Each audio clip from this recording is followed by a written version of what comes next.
My mom ended up leaving everything behind.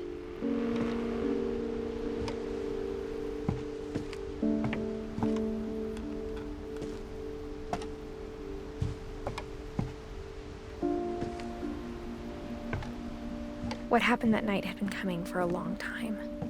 Maybe it should have come sooner.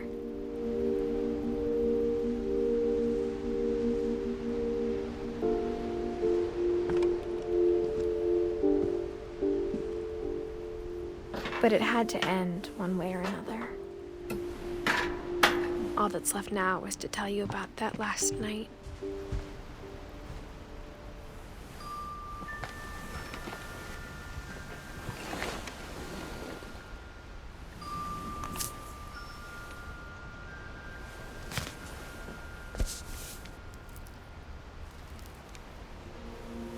That whole last day, Edie just watched us pack and didn't say a word.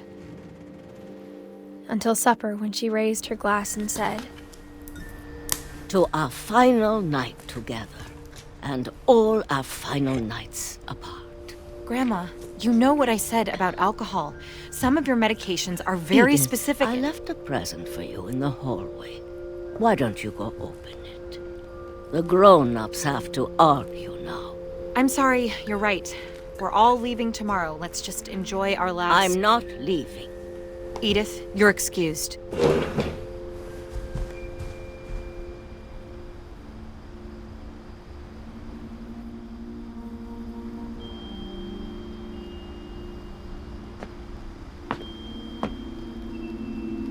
The power had been shut off that morning, but Edie always had plenty of candles.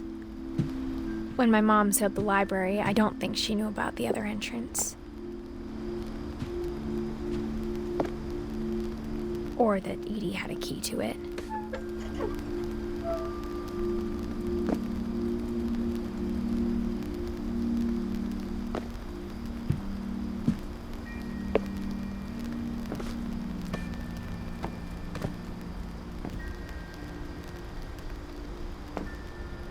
That thing you're afraid of isn't going to end when you leave the house. Edith has a right to know these stories. My children are dead because of your stories. I think it's best if Edith and I leave tonight. We'll have the nursing home send a van for you in the morning, okay?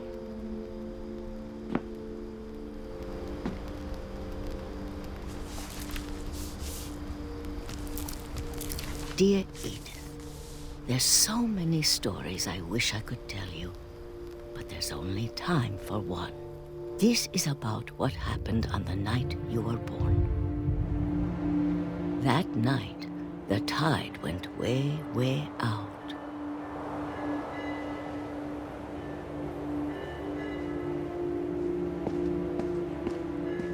It was the first and last time I ever saw the old house aground.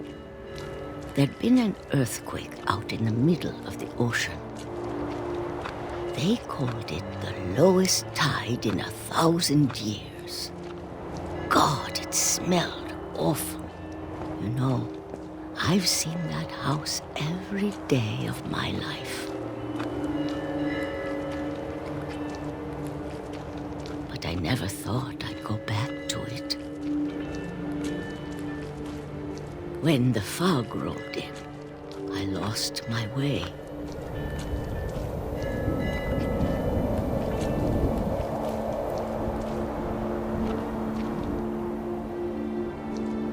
I got turned around.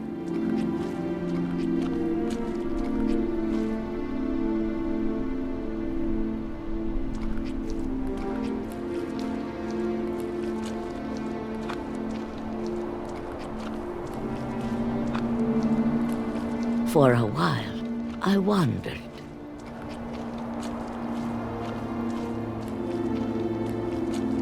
I started seeing things.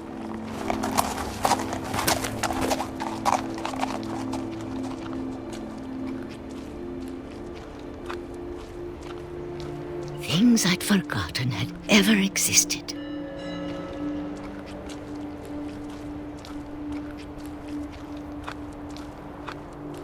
But when when I saw them, they felt like old friends.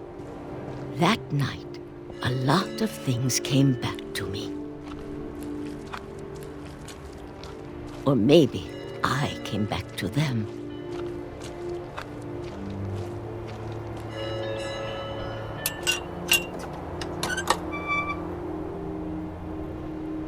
Things I can't explain, but that I need you to try and... Edith, what are you doing in here? It's mine. Edith! Mom, you're gonna rip it! Let go! I kicked and screamed, but Mom dragged me to the car. I never saw Great-Grandma Edie again. The next morning, the van came to pick her up, but she was already gone. After that, we moved around a lot.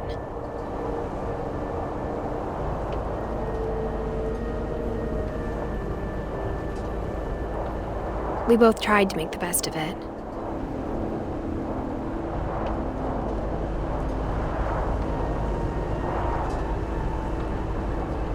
A few years went by.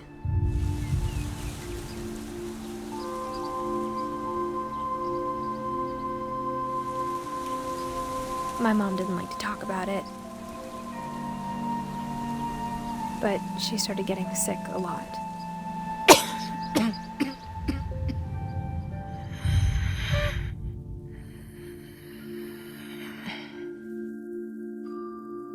She got better for a while, and then she didn't. And then I was alone.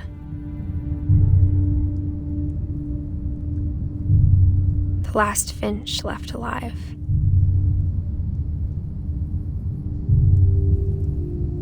Until I found out about you.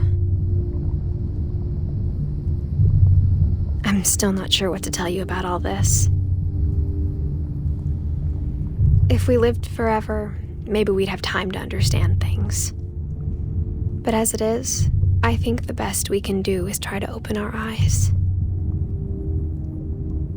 And appreciate how strange and brief all of this is.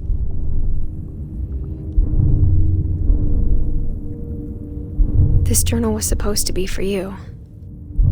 But now I hope you'll never see it.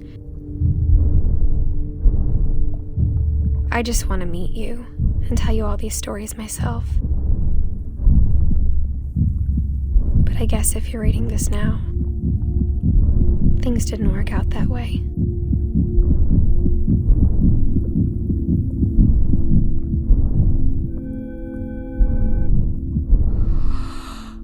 This is where your story begins. I'm sorry I won't be there to see it. It's a lot to ask, but I don't want you to be sad that I'm gone. I want you to be amazed that any of us ever had a chance to be here at all. Good luck.